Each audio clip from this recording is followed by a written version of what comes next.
আজ থেকে 14 মাস আগে দিল্লিতে 2023 ওয়ানডে ওয়ার্ল্ড কাপে বাংলাদেশ শ্রীলঙ্কা যে মুখোমুখি হয়েছিল সেটি ছিল আসলে 2025 চ্যাম্পিয়ন্স ট্রফির লটারি। যে দল জিতবে সে দলই চ্যাম্পিয়ন্স ট্রফিতে খেলবে, যে দল হারবে সে দলই বাদ পড়ে যাবে। ওই মহাগুরুত্বপূর্ণ ম্যাচে বাংলাদেশের ক্যাপ্টেন সাকিব আল হাসান সামনে থেকে নেতৃত্ব দিয়ে বল হাতে ব্যাট হাতে বাংলাদেশকে চ্যাম্পিয়ন্স ট্রফির লটারির টিকিটটা জিতিয়ে দিয়েছিলেন, সোনার হরিণ টেনে দিয়েছিলেন। 8টা দল যে চ্যাম্পিয়ন্স ট্রফিতে খেলবে সেইটা তিনি নিশ্চিত করেছিলেন। সাকিব কি তখন ঘুণাক্ষরেও ভাবতে পেরেছিলেন ওই চ্যাম্পিয়ন্স ট্রফিটাতে তার খেলা হবে না? ইনজুরির কারণে নয়, তার ব্যাটিংয়ের কারণে। ব্যাটিংয়ের কারণে তাকে দল থেকে বাদ দেওয়া হবে। বোলিং যে তিনি করতেই পারবেন না সেটাও কি তিনি ভাবতে পেরেছিলেন? আসলে কি সাকিব আল হাসানের বাদ পড়ার কারণ এই যে চ্যাম্পিয়ন্স ট্রফির জন্য বাংলাদেশের 15 সদস্যের স্কোয়াড ঘোষণা করা হলো, সেইখানটাতে সাকিব আল হাসানের নাম নেই। কেন নেই সেই ব্যাখ্যাটা প্রধান নির্বাচক গাজী আশরাফ হোসেন লিপু দিয়েছেন, কিন্তু সেটা কি আসলে যথেষ্ট?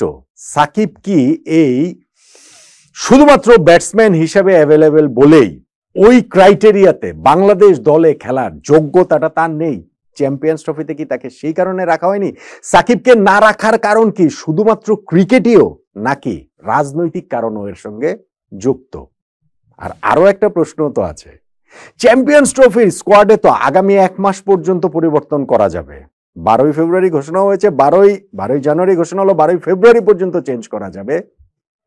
এর মধ্যে যদি সাকিবের বোলিং অ্যাকশনের পরীক্ষায় তিনি উতরে যান, তাহলে আসলে কি হবে? দেখুন, সবকিছু নিয়ে আলোচনা করছি। সবচেয়ে বড় যে জায়গাটা সেটা হচ্ছে সাকিবের ক্যারিয়ারটা শেষ হয়ে গেল কিনা, সাকিবের ক্যারিয়ারটা, আন্তর্জাতিক ক্যারিয়ারটা থমকে তো গেছেই, শেষ হয়ে গেছে কিনা, ফুল স্টপটা পড়ে গেছে কিনা। জাস্ট এই মাত্রই তামিম ইকবাল তিনি তার ইন্টারন্যাশনাল ক্রিকেট থেকে অবসরের ঘোষণা দিয়েছেন। সাকিব এরকম কোনো ঘোষণা দেননি। ইনফ্যাক্ট যখন চ্যাম্পিয়ন্স ট্রফির দলটাতে তিনি ছিলেন না, এরকম একটা খবরটা যখন অফিসিয়াল হলো, তারপর সাকিবের অফিসিয়াল এখন তো হচ্ছে গিয়ে সোশ্যাল মিডিয়াতেই অনেক ঘোষণা হয়েছে, তামিমের অবসরের ঘোষণাটাও সেখানে হয়েছে। তার ওই সোশ্যাল মিডিয়াটা আমি ফলো করছিলাম যে সাকিবের তরফ থেকে ওরকম কোনো ঘোষণা আসে কিনা। এখন পর্যন্ত সেরকম কোনো ঘোষণাটা আসেনি।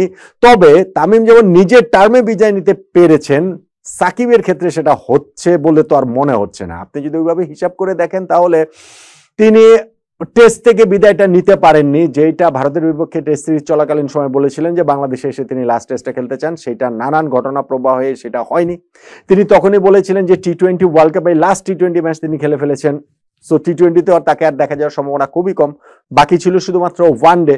সেই ওয়ানডে গুলোতেও তো তাকে লাস্ট ওয়েস্ট ইন্ডিজের বিপক্ষে সিরিজে দেখা যায়নি, আফগানিস্তানের বিপক্ষে সিরিজে দেখা যায়নি। চ্যাম্পিয়ন্স ট্রফির স্কোয়াডে যে তিনি থাকবেন না সেটা অনেকটা অনুমিতই ছিল এবং তাকে না রেখেই এই স্কোয়াডটা ঘোষণা করা হয়েছে।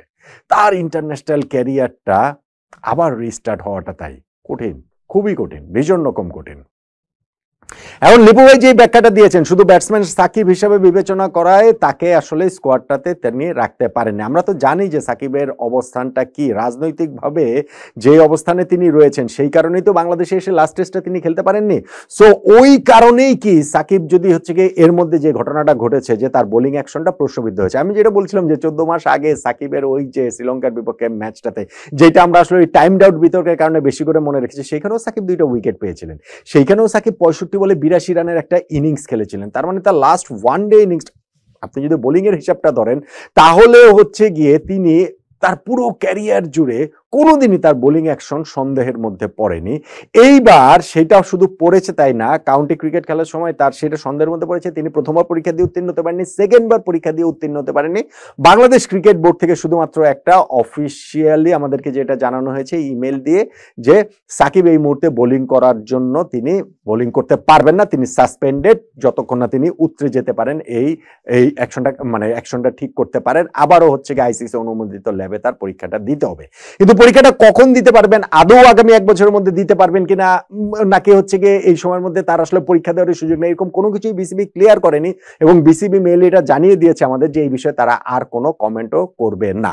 লিপু ভাই আজকে প্রেস কনফারেন্সে যেটা বলেছেন যে সাকিব বোলিং এর কারণে আনঅ্যাভেলেবল, তার মানে চ্যাম্পিয়ন্স ট্রফিতে সাকিব বোলিং করতে পারছেন না, তাকে শুধুমাত্র ব্যাটসম্যান হিসেবে বিবেচনা করা হয়েছে এবং শুধু ব্যাটসম্যান বিবেচনাতে সাকিবকে তারা চ্যাম্পিয়ন্স ট্রফির স্কোয়াডে রাখতে পারেননি। সাকিবের লাস্ট ওয়ানডে ইনিংসটা 65 বলে 82 রানের শ্রীলঙ্কার বিপক্ষে, সেই হাই প্রেশার সিচুয়েশনে, হ্যাঁ ঠিক আছে, সেটা 14 মাস আগে। তারপর আপনি যখন ওয়ানডে ফরম্যাটটা হিসাব করবেন, লাস্ট 10টা ওয়ানডে ইনিংস সাকিবের, তার মধ্যে 332 রান তিনি করেছেন, তার তিনটা 50+ স্কোর রয়েছে, 2টা 40s ইনিংস রয়েছে। আপনি বাংলাদেশের বাস্তবতায় কি এটাকে খারাপ বলার কোনো সুযোগ রয়েছে? নেই। এই সময়ের মধ্যে সাকিব যে আরেকটা যে ওয়ানডে খেলেছেন, ওয়ানডে ফরম্যাটে, ইনফ্যাক্ট আমাদের লিস্টে খেলেছেন গত ঢাকা প্রিমিয়ার লিগে শেখ জামাল ধানমন্ডি ক্লাবের হয়ে 6টা মাত্র ম্যাচ তিনি খেলেছেন, সেই 6 ম্যাচেই তো 262 রান করেছেন, একটা সেঞ্চুরি পর্যন্ত তিনি করেছেন, 40-এর উপরে তার এভারেজ ছিল, স্ট্রাইক রেটটা প্রায় 100, 99 পয়েন্ট সামথিং। খারাপ বলার উপায় আছে? সো ব্যাটসম্যান সাকিব, হ্যাঁ ঠিক আছে, তিনি স্ট্রাগল করছেন, চোখের সমস্যার কারণে স্ট্রাগল করছেন, আমরা টি20তেও দেখেছি, টেস্টেও দেখেছি তিনি স্ট্রাগল করেছেন, কিন্তু শুধুমাত্র ব্যাটসম্যান সাকিব হিসেবে তাকে বিবেচনা করা হয়েছে, অলরাউন্ডার না, এবং সেই ব্যাটসম্যান সাকিব বাংলাদেশের চ্যাম্পিয়ন্স ট্রফির স্কোয়াডে জায়গা পাননি। আমি এইটাকে হচ্ছে গিয়ে মেনে নিতে রাজি না, আমার কাছে এটা কোনোভাবেই গ্রহণযোগ্য না। হ্যাঁ, লিপু ভাই বলেছেন যে তারা ব্যাটসম্যান সাকিবকেই স্কোয়াডে রাখতে পারেননি, ফলে ওই রাজনৈতিক বিবেচনাটা রয়েছে কিনা, যে সরকারের কাছ থেকে গ্রিন সিগন্যাল বিসিবি পেয়েছে কিনা, বিসিবির কাছ থেকে তো গ্রিন সিগন্যাল তারা পাবে, তারা যেহেতু নির্বাচক প্যানেল যেহেতু সাকিবকে ইনিশিয়ালি ব্যাটসম্যান হিসেবে রাখেননি, স্কোয়াডে রাখেননি, ফলে দ্বিতীয় বিবেচনা ওই রাজনৈতিক সিদ্ধান্তের ব্যাপারটা লিপু এরা জানতেও চাননি, জানতেও পারেননি। তিনি বলেছেন যে যদি স্কোয়াডে সাকিবকে ওইখানে রাখা হলে তখন এটা পরিষ্কারভাবে বিসিবি থেকে হয়তো বা তারা জানতে চাইতেন, জানতে পারতেন। সো এই জায়গাটাতে একটুখানি একটা ধোঁয়াশা রয়ে গেছে। আমার কাছে মনে হয়, আমি আগেও ভিডিওতে বলেছি, এখনো বলছি, যে এই বোলিং অ্যাকশনের জিনিসটাকে সাকিবের শুধু সামনে নিয়ে আসা হচ্ছে, একটা ঢাল হিসাবে সামনে আনা হচ্ছে, যে যেই কারণে সাকিবকে রাখা হচ্ছে না। ধরেন হচ্ছে গিয়ে ওই রাজনৈতিক হিসাব নিকাশটা নেই, আমরা কি হয়েছে না হয়েছে সেটা জানি, আমরা মনে করেন যে ওই জায়গাটুকু নেই, সাকিবের ব্যাটিং ফর্ম এরকমই খারাপ, কিন্তু তারপরে কি সাকিবকে চ্যাম্পিয়ন্স ট্রফি স্কোয়াডে রাখা হতো নাকি হতো না? অবশ্যই হতো, অবশ্যই হতো, 100% শিওর হতো। সো আপনি এই জায়গাটাতে ওরকম বলার কোনো উপায় আছে বলে আমার কাছে মনে হয় না। আর আরেকটা জিনিস যেটা, সেটা হচ্ছে যে বিসিবি থেকে তো ক্লিয়ার করেনি যে সাকিব আবার পরীক্ষা দিতে পারবেন কি পারবেন না তার ওই বোলিং অ্যাকশনের। যদি আগামী 12 ফেব্রুয়ারির মধ্যে, সেটা তো সাকিব যদি পরীক্ষা দেওয়ার অপশনটা থাকে এবং সেই অপশনটা অ্যাভেল করে সাকিব যদি উতরে যান, তার বোলিং অ্যাকশন যদি লিগ্যাল হয়ে যায়, তখন বিসিবি কি ব্যাখ্যা দিবে? চেঞ্জ করার অপশন কিন্তু রয়েছে, তখন বিসিবির ব্যাখ্যাটা কি হবে? আমার কাছে তাই মনে হয় যে বিসিবি থেকে যদি আরেকটু ক্লিয়ারলি এই জিনিসটা লিপু ভাইরা যদি জানতে পারতেন, লিপু ভাইরা যদি আমাদেরকে জানাতে পারতেন যে না ঠিক আছে, রাজনৈতিক বিবেচনায় সাকিবকে গত কিছুদিন ধরে যেমন হিসাবের মধ্যে রাখা হচ্ছে না, ঠিক তেমনি ভাবে চ্যাম্পিয়ন্স ট্রফির স্কোয়াডেও সেই বিবেচনাটাই প্রধান, সেই কারণেই রাখা হচ্ছে না। লিপু ভাই যেটা বলেছেন যে না, সাকিব যেহেতু বোলিং করতে পারছেন না, সো ব্যাটসম্যান সাকিবকে তারা নিতে পারছেন না, তার মানে ক্রিকেটেও বিবেচনা। আমি আসলে এই থিওরিটা বাই করতে মোটেই রাজি না।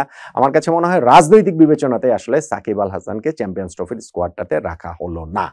এখন এইটাই কি সাকিবের শেষ কিনা বাংলাদেশের জার্সিতে? বাংলাদেশের জার্সিতে ওই যে ভারতের বিপক্ষে সিরিজ খেলেছেন সেটাই শেষ কিনা? বাংলাদেশের জার্সিতে ওই যে টি20 ওয়ার্ল্ড কাপে খেলেছেন সেটাই শেষ কিনা? এবং বাংলাদেশের জার্সিতে ওয়ানডেতে শ্রীলঙ্কার বিপক্ষে সেই ম্যাচটাই শেষ কিনা? তাই মনে হচ্ছে, আপাতত তাই মনে হচ্ছে। সাকিব আল হাসান যতক্ষণ না তার বোলিং অ্যাকশনটা তিনি যদি শুধরেও ফেলেন, তারপরেও সাকিব ন্যাশনাল টিমে ফিরতে পারবেন না। চ্যাম্পিয়ন্স ট্রফি না, এর পরের যে আমাদের অ্যাসাইনমেন্ট আছে সেই সব জায়গাতেও ফিরতে পারবেন না, যতক্ষণ পর্যন্ত না তিনি ওই রাজনৈতিক ক্লিয়ারেন্সটা পান। সরকারের কাছ থেকে ক্লিয়ারেন্সটা যতক্ষণ বিসিবি না পায়, ততক্ষণ বিসিবি বা বিসিবির কর্তারা সেই ক্লিয়ারেন্সটা সিলেকশন প্যানেলকে দিতে পারবে না। তো সাকিবেরও আর ন্যাশনাল টিমের সিলেকশনের জন্য তাকেও আসলে বিবেচনার মধ্যে রাখা হবে না। সেইটা অফিসিয়ালি সিলেকশন প্যানেল, বিসিবি প্রধান বা ডিরেক্টররা তারা যেটাই বলুন না কেন। আমার কাছে মনে হচ্ছে যে ফাইনালি গিয়ে সাকিবের, এবং তার বয়সটাও রয়েছে, সাকিব তার অনন্তকাল অপেক্ষা করবেন না। আমি জানি না ঠিক সাকিব আসলে অবসরের ঘোষণা অফিসিয়ালি দিবেন কি দিবেন না, কিন্তু বাংলাদেশের জার্সিতে এই যে চ্যাম্পিয়ন্স ট্রফিতে সাকিবকে যে পিক করা হলো না, তাকে দলে রাখা হলো না, সেইখানটাতে বোলিং নিষিদ্ধের কথাটা সামনে আনা হলেও, ব্যাটিং ফর্ম বাজে সেটা সামনে আনা হলেও, আসল বিবেচনাটা রাজনৈতিক বিবেচনা। এবং আমি আসলে সাকিবকে বাংলাদেশের জার্সিতে আবারও দেখা যাবে সেই সম্ভাবনা কম দেখি, খুবই কম দেখি, ভীষণ রকম কম দেখি। কিন্তু মানুষটা তো সাকিব আল হাসান, সেই কারণেই শুধুমাত্র রুলড আউট করতে পারছি না। এটা যদি না হতো তাহলে নিশ্চিত হয়ে বলে দেওয়া যেত সাকিবকে বাংলাদেশের জার্সিতে আর কখনোই দেখা যাবে না।